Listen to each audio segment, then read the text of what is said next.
all these prominent personalities, most especially your West African who have responded massively to your invitation, showing thus their friendship and expressing their admiration for the great people of Nigeria.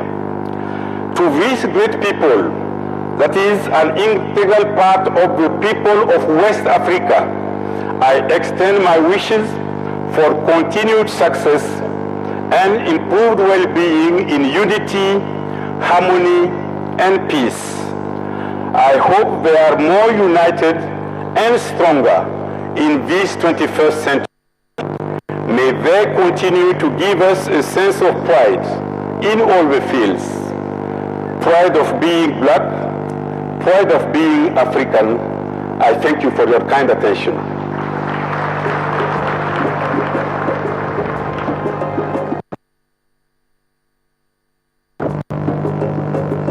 Thank you very much, the President of the ECOWAS Commission. And very last but certainly not the least, our friend from the Ambassador Ashraf Salama, representing the President of the Arab Republic of Egypt. You have the floor, sir.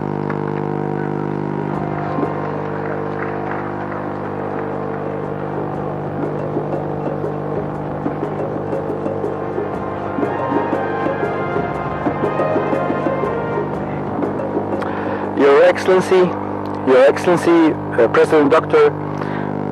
Goodluck Ebele Jonathan, President of the Federal Republic of Nigeria, Excellencies, heads of states and governments, heads of delegations, distinguished guests. I have the honor to convey the goodwill message of His Excellency Adel Mansour, the President of the Arab Republic of Egypt, on this great occasion. I quote, "I'm extremely pleased to be present amongst you today, celebrating 100 years of Nigeria's unity. We are actually celebrating African nation, preserving people and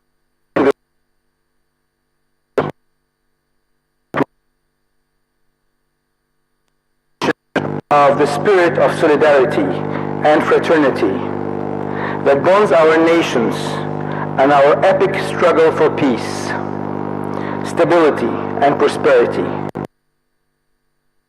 Will be all chapters of history. Egypt will always take pride in its role in this joint struggle and will always remain at its forefront. Excellencies, I would also like to commend the choice of the underlying theme of security, peace, and development.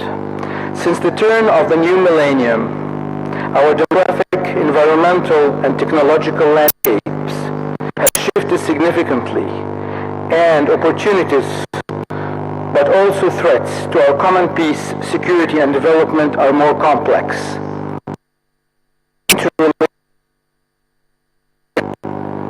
This highlights the centrality of human security as a universal in the 21st century. And on that topic, I would like to highlight a few points. Human security is based on national ownership and must be implemented with full respect for the purposes and principles enshrined in the Charter of the United Nations. Strengthen with local realities. Meanwhile, achieving peace and security in Africa represents one of the main that hinders sustainable development in the continent. African ownership and strong institutions are required to meet the diverse challenges and conflicts. Accelerated efforts to the Millennium Development Goals and a fresh commitment to subsequent post-2015 development agenda must be at the forefront of the continent's resolve.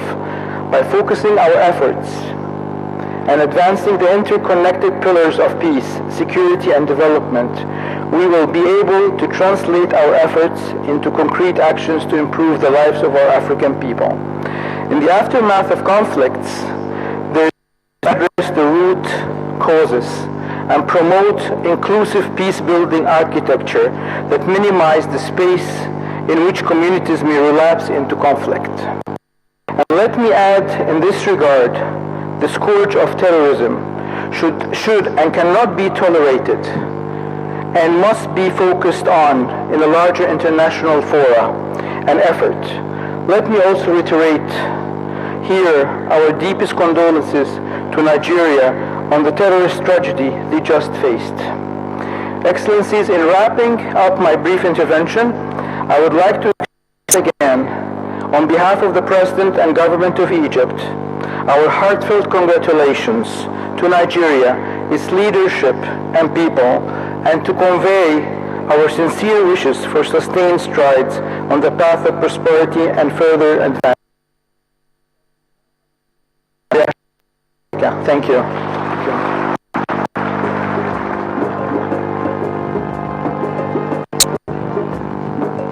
Thank you very much, the distinguished representative of the President of the Arab Republic of Egypt, for your statement.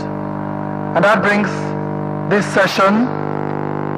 segment of the session to an end. May I now, because what has happened over time is that we've had some elements of what has been going on put in a statement, a very flexible statement, which sort of captures the essence of what we have been talking about here.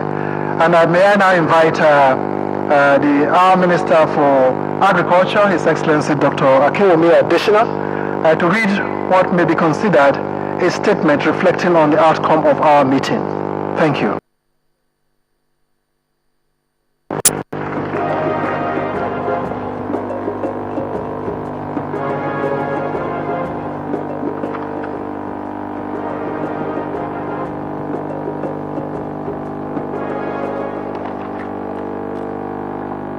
Your Excellency, Mr. President, of the Republic of Nigeria, Your Excellencies, the Presidents and heads of delegations, distinguished guests, ladies and gentlemen, as was noted by just right now, we have noted all that has been said by the Presidents and the leaders of delegations, and we have put together the following as a draft statement of the Abuja Conference.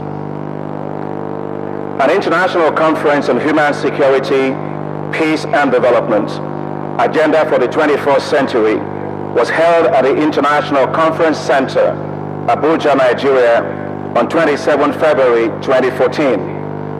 It was convened in part to mark Nigeria's Centenary celebrations. Participants included heads of as well as heads and high representatives of international organizations. His Excellency, Dr. Goodluck Ebele Jonathan, President of the Federal Republic of Nigeria, gave the keynote address. The President of France, His Excellency Francois Hollande, was a special guest of honor and addressed the conference. 6 other presidents and leaders made formal presentations on the theme of the conference. Several other presidents and leaders delivered goodwill messages on behalf of their countries and organizations on the theme of the conference. They congratulated the government and the people of Nigeria on the auspicious occasion of the Centenary celebrations. They commiserated with Nigeria on the killings of innocent school children by terrorists. They strongly condemned the acts of terror and reassured Nigeria that they stand ready to fully support Nigeria to end the Boko Haram terrorist activities.